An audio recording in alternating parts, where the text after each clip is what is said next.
listening to Transformation in Trials. Welcome to Transformation in Trials. This is a podcast exploring all things transformational in clinical trials. Nothing is off limits on the show, and we will have guests from the whole spectrum of the clinical trials community. And we're your hosts, Ivana and Sam. Welcome to another episode of Transformation in Trials. Today we have Suzaan Sauerman joining us, and Suzaan is an innovator in multiple areas. Today we'll be focusing on female representation in clinical trials though. And Suzaan, maybe as the very first question to get us started, can you tell us more about what is the proportion of female subjects in clinical trials today? Hi, Ivana, and hi, Sam. Thank you for having me. Yes, so this is, of course, a subject that's very close to my heart, and I'm going to link it towards consumer technology as well as I go through it. We all know, and I mean, you guys have had various podcasts with various guests talking about the subject, that there is a gender gap, and we are all, fully aware of that. And I think more and more clinical trials are starting to actually have women as part of it. I mean, the FDA is sort of focused on that now as well. But I do believe that the big gap that has been left over the years is very difficult to fill that fast.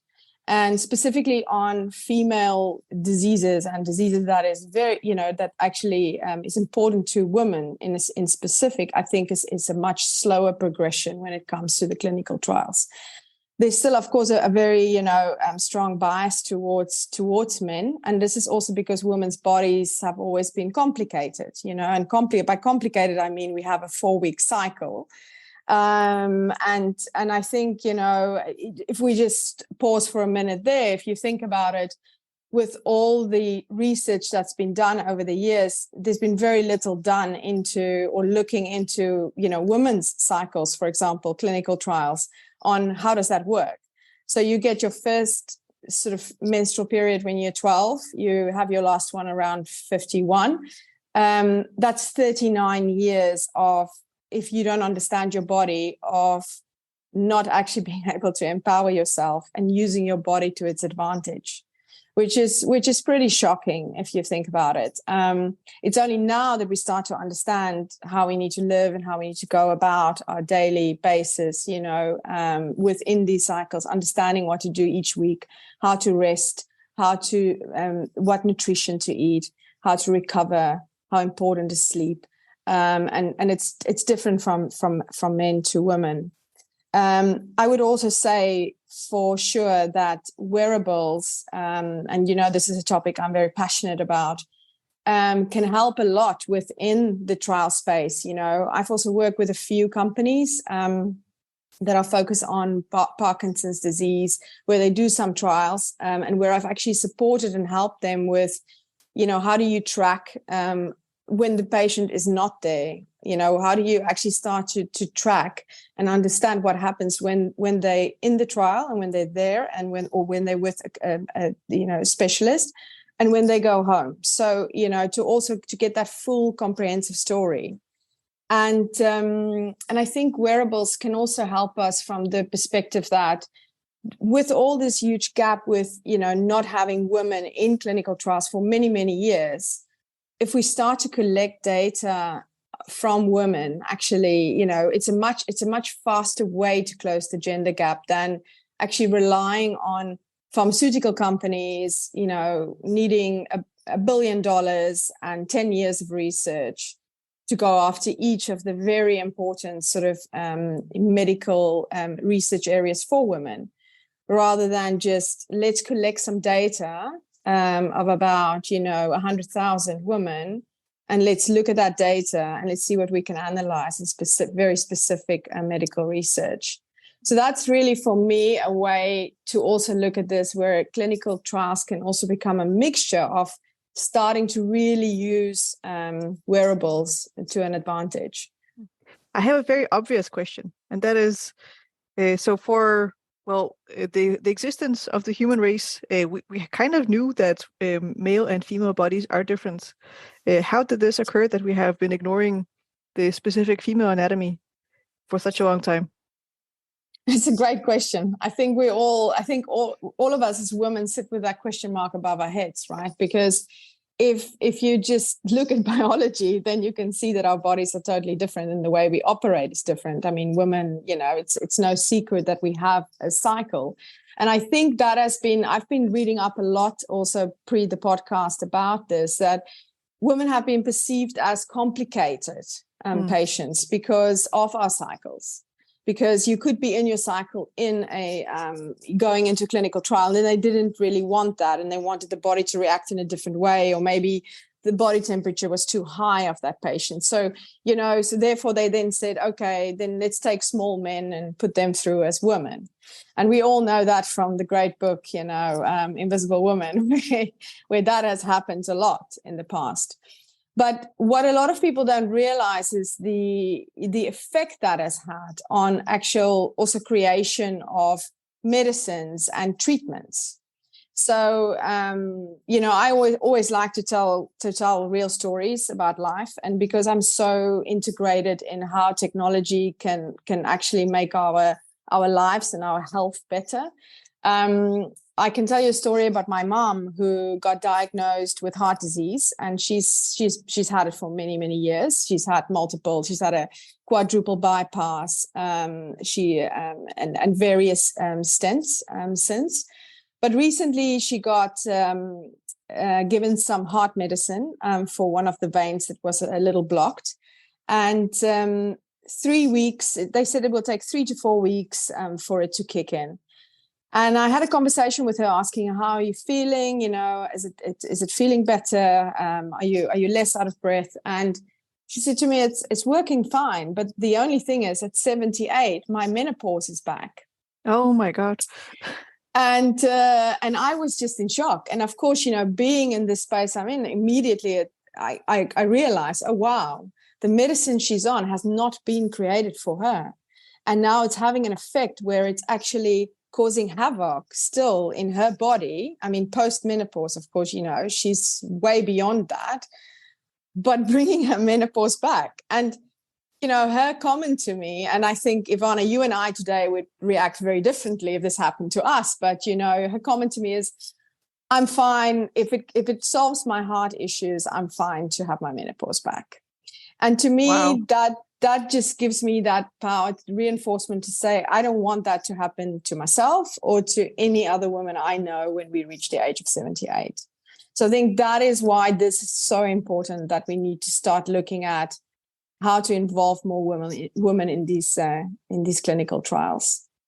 Suzaan, was that even listed as a possible side effect to this medicine, or is it a complete unknown that it could bring on the menopause again? Total unknown. Wasn't even listed as a side effect, because I spoke to her about that, and then she asked the doctor about it too. And of course, he just kind of smiled and said, oh, that's very strange. Should we put you on another tablet? But, as I was also sort of thinking myself, well, probably all of this medicine, because specifically in the cardiovascular heart disease, because we also know that works differently in women than it does in men. Like a lot of women actually, when they starting to get a heart attack, they get pain in their lower back, whereas men predominantly get it in their left arm. So there is this sort of like, I think there's specifically in that space, I think there's still a huge lack of actually looking at the difference between men and women. But no, this was not listed as a side effect. Now that's insane. And when I also realized that the way that it feels when you get a heart attack differs across men and women, but we basically only teach the male version of what a heart attack feels like to recognize the effects. I was shocked. I was like, wow, we really need to, like, the information should at least be equal. That it can look like this or it can look like this, and you should react to both situations. Exactly. We've talked about why is it that we've ended up with experimenting more on male subjects than female subjects. We've talked about that the female body is complicated. Can there be some sort of, often the argument that I meet from our industry is to take care of the women, or is to avoid that this impacts our fertility and things like that. Could there be some benign reasons for excluding female subjects from clinical trials? Well, of course, it depends what you're testing, but I don't think so. For me, I don't really see that at all as a reason to exclude women. In fact, I would go as far as to say, in these clinical trials, I would love to also see us starting to wear more wearable devices. And for example, earables in our ears, where we're tracking from the ear and, biometrics, because that, even if that could have no side effects on your body, right? You're just purely collecting data, and it's a much faster way of collecting data, both within trial, but also when the actual patient leaves and goes home. And if you want to do a separate, to see the difference between when you're in the trial moments and then what happens when you go home, like they do with a lot of diseases, to understand them better, of course. I think for me, the reason, if I look just at earables and hearing aids, a topic I'm very close to. I've worked in the past with headphones and wanted to merge hearing aids and headphones many years ago. And now we're getting at a point where we have these over-the-counter, hearing aids, and we're getting smarter about it, but still a long way to go in this space, I believe. But imagine where you could track from you, because we all know from your Apple Watch today, if you have your AirPods in, you can either on the phone or through the watch, it tells you, oh, the music is too loud. Yeah. So you actually have been listening now for an hour at music at a really high frequency, really loud. Can you imagine if you then have a screening test for your hearing? So you have a basis and you understand what your screening is, because we all have hearing loss by now, at this stage in our lives. I think it's after the age of 25, we all see quite a decline. Most of us will live fine with it, and quite a lot of us will need help as we get older. And what could be interesting is then, taking this wearable data, daily wearable data, understanding what you're doing to your ears, and actually over a period of X amount of months, you could see, oh, wow, that was my hearing screening results in the beginning of the year. Because I'm still puzzled why we don't just have like an eye health and an ear health screening every year, because I think it's so important. It's our senses. And then you can see with how you live, if you listen to a lot of loud music, if you commute a lot, if you have headphones in your ears a lot, you can actually see the impact and what's happening. So imagine actually being that empowered, imagining trials actually being able also to show you that. And here we're talking about some hearables and wearables, but I'm very passionate about how we bring this closer into these trials as well, because I think, again, there's a lot of data we can collect, which is just getting lost. And, instead of spending billions, as I said, figuring this out, this is a fairly easy way to do it and to track it. And our wearables and hearables, are they better designed for the female anatomy and the female body than the drugs that we have? That's a great question. Well, no, not yet. I wish I could say yes. I so wish I could. And this is actually something that I feel we need to change, very fast. Of course, there are the wearables on the market. I like a lot of the wearables that are currently on the market, because I like the interface and I like feeling very empowered, understanding what's happening in my body. However, I'm wearing a product at the moment. I show it here on the camera, and I'm hiding it because I actually don't want people to see it. I've put it so high on my arm, so it actually sits under everything I wear. And sometimes I actually just take it off because I just don't want to be seen with it. But, that's kind of a reality. I think a product that is a more sort of softer, easier product to wear is the Oura Ring. And I mean, Apple Watch is being adopted by a lot more women. You definitely can see that. But it's still very masculine. I get the comment a lot from women saying, why can't you make me a product that I can wear under my clothes that is hidden? For example, bras. Why can't we put sensors there on our bodies in clothing? And on the other hand, why can't I have a piece of jewelry that looks like jewelry and doesn't look like tech? So could we start with a product which is not so tech heavy and just gives me less features? Because I think women are smart enough to understand if a product is more about design, they will lose features. But I can tell you that in 99% of the time, women are fine with that. But they are not sitting in the rooms where decisions are being made for product design. and product development. And that is, of course, also an area we need to look at, right? Because as women, we are 50% of the world's population.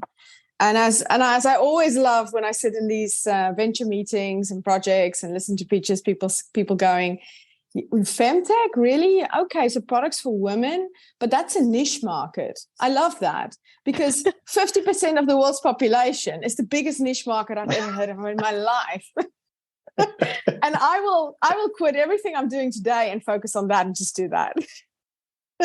It is funny though, because as the male on the call, identifying blind spots though, because my immediate reaction is, if I look at a product, is look for like the features basically, as opposed to what it looks like and the aesthetics of the product. That's a secondary sort of consideration for me. Number one is like, what data do I get out of it, and what does the app look like for me in terms of the data it represents? So, but and I was blinded to the fact that other people would think differently, and half the population maybe do. Exactly. But yeah. Sam, I can tell you something very interesting there. So I work a lot with consumer research, because I work with various companies, helping them actually design products for women. So I have been doing more and more of this over the last few years, then looking at partnerships within the tech space. And what I've sort of learned, and this is consistent across the board, when you give a tech product, and it doesn't really matter what it could be, let's say, for argument's sake, we give a wearable to a man, the first words that comes out is it's touch of the product or feeling the product and saying, how does it work? If you give the same product to a woman, you get, what does it do for me? And they only look at the product. They don't touch the product. They don't actually even, spend a second with the product. They just go, what does it do for me? And I think that is so interesting, because we're coming from two different worlds. How does it work versus what does it do for me? Yeah, when you put it like that as well, to be honest, the female question is more valuable. It's like it's outcome based as opposed to sort of what's in front of your face. So, exactly. Yeah. Smart. Yeah.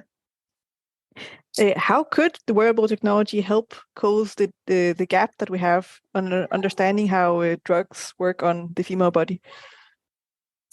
So, for example, if you're taking a drug that is related to your body temperature, if you take a drug that's related to your heart rate, if it has an effect, just imagine tracking what it does over a period of time, from when you take the drugs to when you actually, for 3 or 4 week period when it needs to start working. Imagine the impact. I would also say, something that is very important to me is actually CGMs, so continuous glucose monitors, because we all know nutrition is such an important and big part of our health in general. So you can work on your sleep, you can definitely work on your exercise, moving your body every day. But if you still live like a garbage can, it's very difficult for your body to cope. And one of the things that I've started to do some years ago is actually having a CGM, once or twice a year to look at my glucose levels, because I love sugar. And, like everybody else, I absolutely love it. And, even though I move a lot, my diet can also be quite bad. And that, I would say, wearing a CGM for 2 weeks, 3 times a year has actually showed me so much about my diet. That I've actually changed habits, because I saw the result that glucose have in my system. And it shocked me beyond the point where I went, wow, okay, I need to do something about this, because seeing stuff visually like that has really had an impact. So bringing it back, I really believe that if you're testing, whether it's your nutrition, your glucose levels, whether it's actually, your heart rate, respiratory, we can now test that too. It's sort of like, it's clear indicators over a period of time where you can see the effect from when you either start certain medicine, or when you say, okay, I'm actively gonna change, because some clinical trials are also about habit changes, right? It's about certain people doing certain things for a certain period of time. and how does that have an overall effect on the trial. So I really think that the engagement here with wearables as part of it is super important. On the CGM, just out of interest, is there any reason why you wouldn't wear that 365 days of the year? Was there something about like the physical act of having the monitor on you that made it sort of tricky to have all round 365 coverage, or was it just for other reasons? I think for me, it is exactly what you point out there. I don't like having it that long. So, and also because, you get the ones which diabetics actually wear all throughout the year, which is quite bulky and big. And of course, it is a small needle that penetrates your skin. Mm-hmm. And the thought of that was also the first time I wore it. Yeah, I wore it, for me, it took me like 24 hours to get over the fact that I have a small needle actually sticking into my arm. But then once I forgot about it, now I don't even think about it anymore. Like I do it now twice a year because I know the impact this has had on my health and how I eat and how I understand my relationship with sugar a little better. So that's why I only do the 2 weeks when it falls off by itself, the ones you can get like Very and Super Sapiens. So it just falls off by itself. Would I wear it all the time? I would love to track my blood glucose all the time. Absolutely. But it's not an option yet, right? And we know that a lot of people are working on it. But yeah, because diet is super important, to anything that you're going after from a health perspective. I think it's a brilliant approach to that specific device. I've also experimented with it myself, and wearing it for prolonged periods of time is just, it does impact like the area where you wear it. It's not, you can say it's not free. It does cost some discomfort to wear it. So I really like your approach to just wear it, get the data, like calibrate your diet, and then move on. Exactly.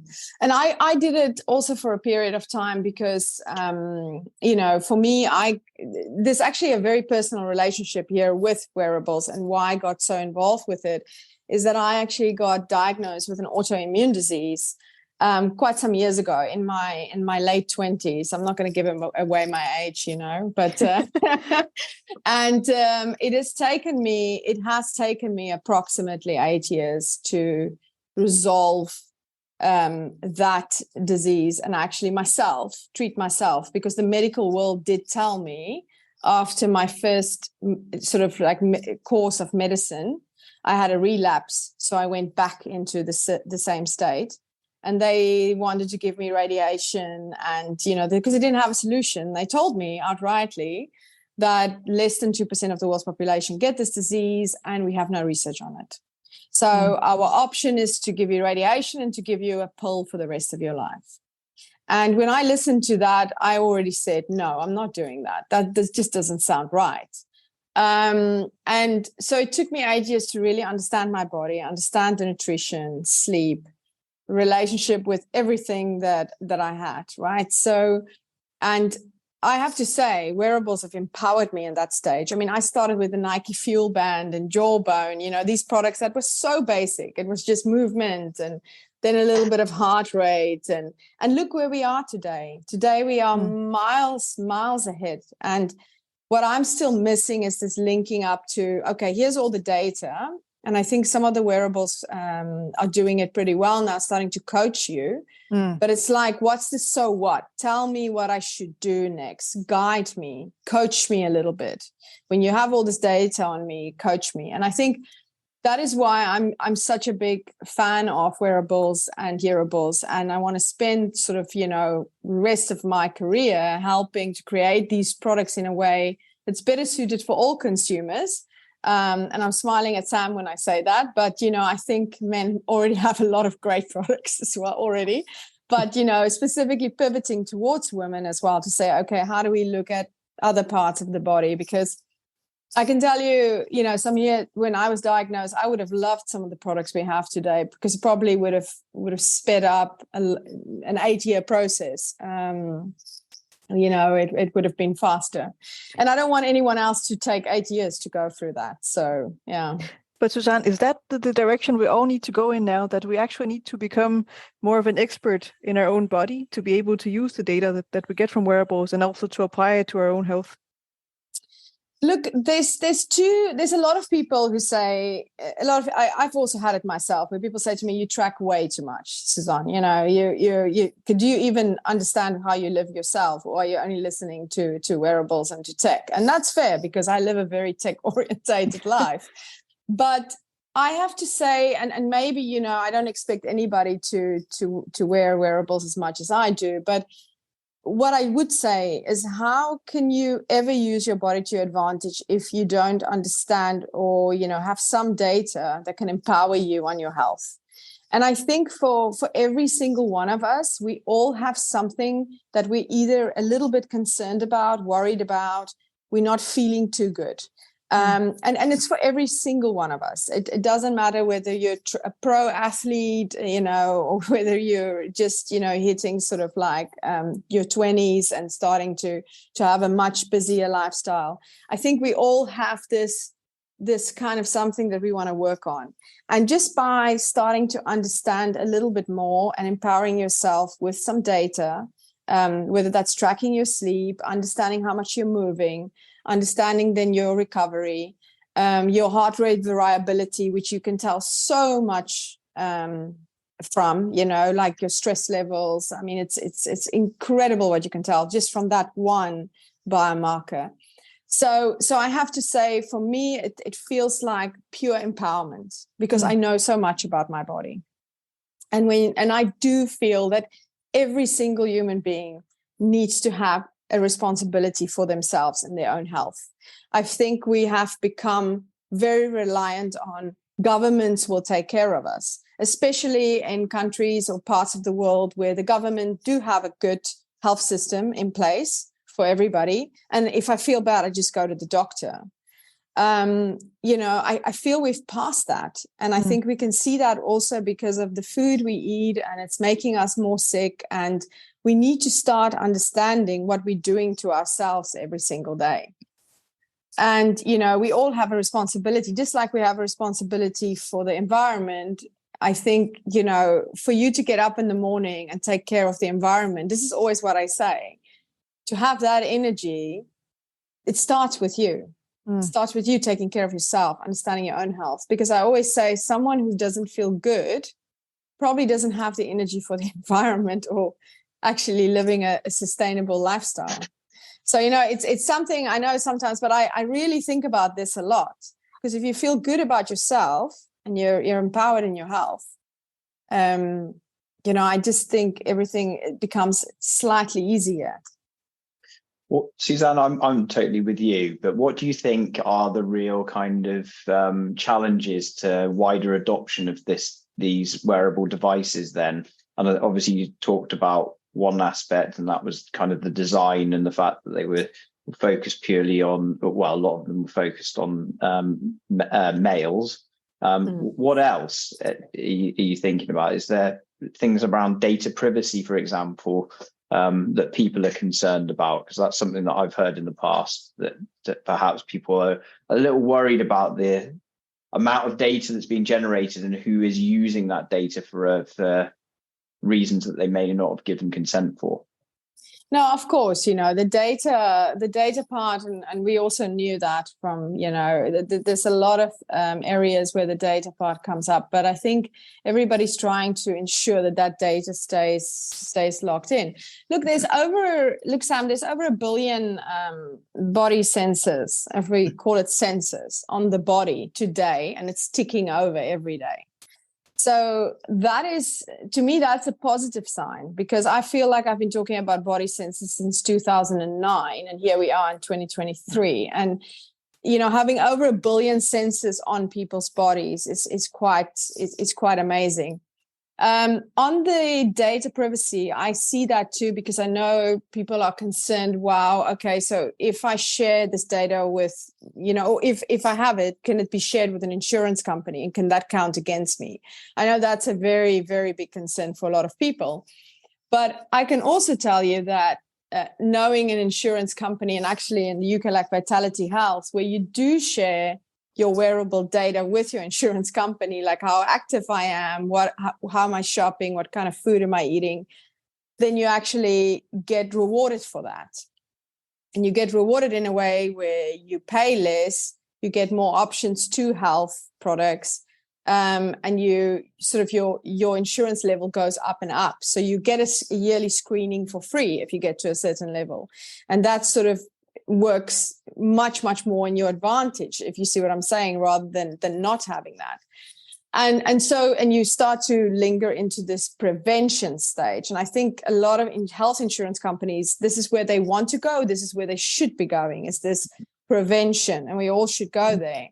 But of course, to get there, you need to share something, because that's the only way. So I think it's still tricky, like with everything, even with social media and all the areas where we have this data privacy problems. I think, that 100% perfect at this stage? I do not think so.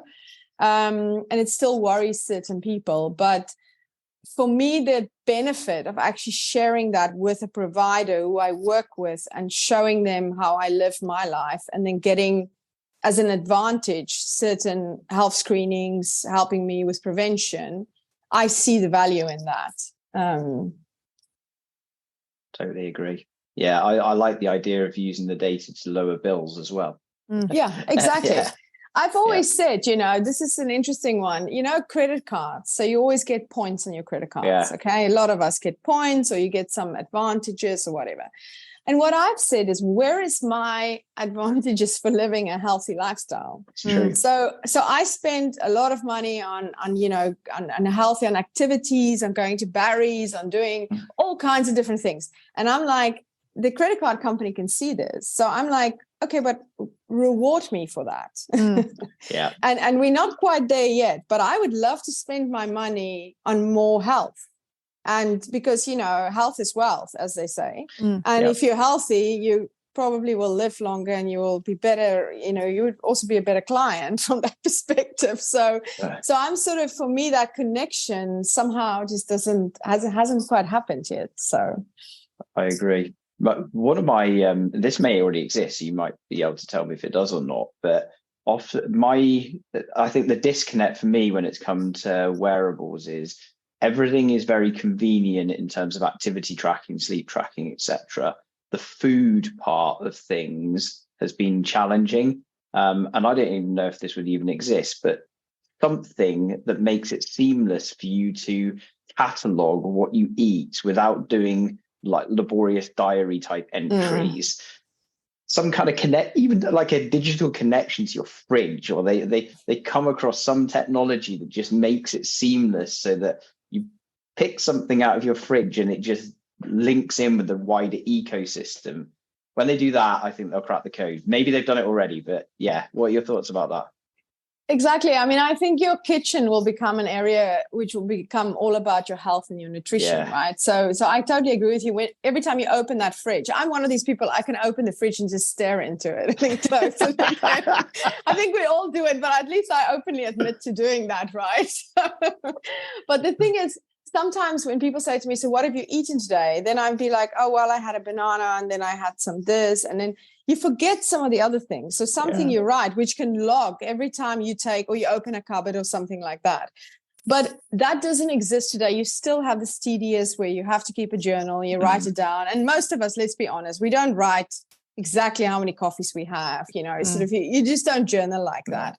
But there is, this is where I would say to you, if you haven't, try a CGM. Because every time you eat, and in the UK you can get the Super Sapiens, which is actually it's real time. So when you take a sip of your coffee, you see on the app what it does to your glucose. Then you can see, okay, now I've had lunch. So obviously you see a spike depending on what you're eating. And then you can go for a walk and then see how the effect that has on your glucose. So you don't. Yes, you're not, and you can then keep a journal of your own food, but we all know we don't do that. But for me, that's been the biggest habit changer, understanding how food impacts my glucose and why, because I'm a high energy person already. And it's like, also craving for sugar and needing that, sugar sort of rush. And I've sort of now I can actually sustain a full day without needing sugar in the afternoon. And it's just through understanding, like building up energy during the day.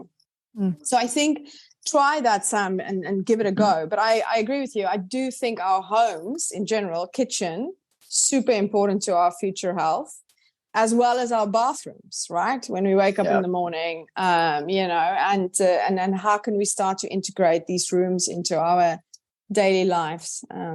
Well, we are about to start rounding off this episode, Suzaan, and I would be curious to hear your take on this question that we always ask our guests. And that was, if we gave you a magic wand and you could change one thing in our industry, and this may be life sciences, this may be health in the broader terms, what would you wish for? Oh, I would wish for an absolute sort of like whole variety of wearables on the market from younger age children with diseases, with nutrition diseases, women specifically on the body. Think about bras, smart bras, all the way also for men, alerting men when they're not feeling good and, they have a tendency of not going to the doctor too often and checking their bodies. Somehow alert system, somehow a wearable to say, you now have to go, you need to get checked.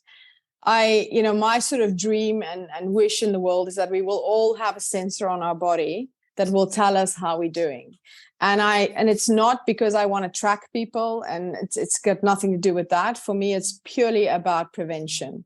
I think preventative health, having been diagnosed with disease that took me 8 years to understand in my body and changing things significantly, to get to a point now where I'm cleared of it without medical intervention.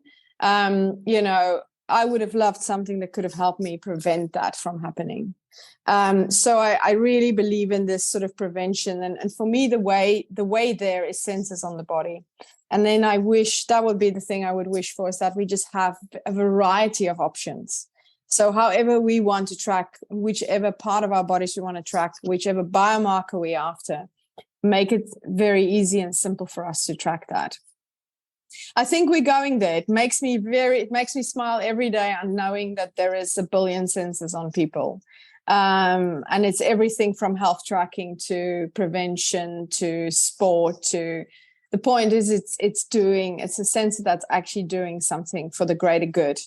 And that makes me smile and very happy. That is amazing. A good wish, and I hope that it does come true.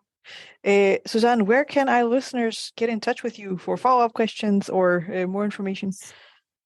So you can find me. I'm just Suzaan Sauerman on LinkedIn and also on Instagram. These are my two sort of major channels that you can find me. Awesome. Well, thank you so much for coming on the show, Suzaan. Thank you very much for having me. It was great to talk to you both.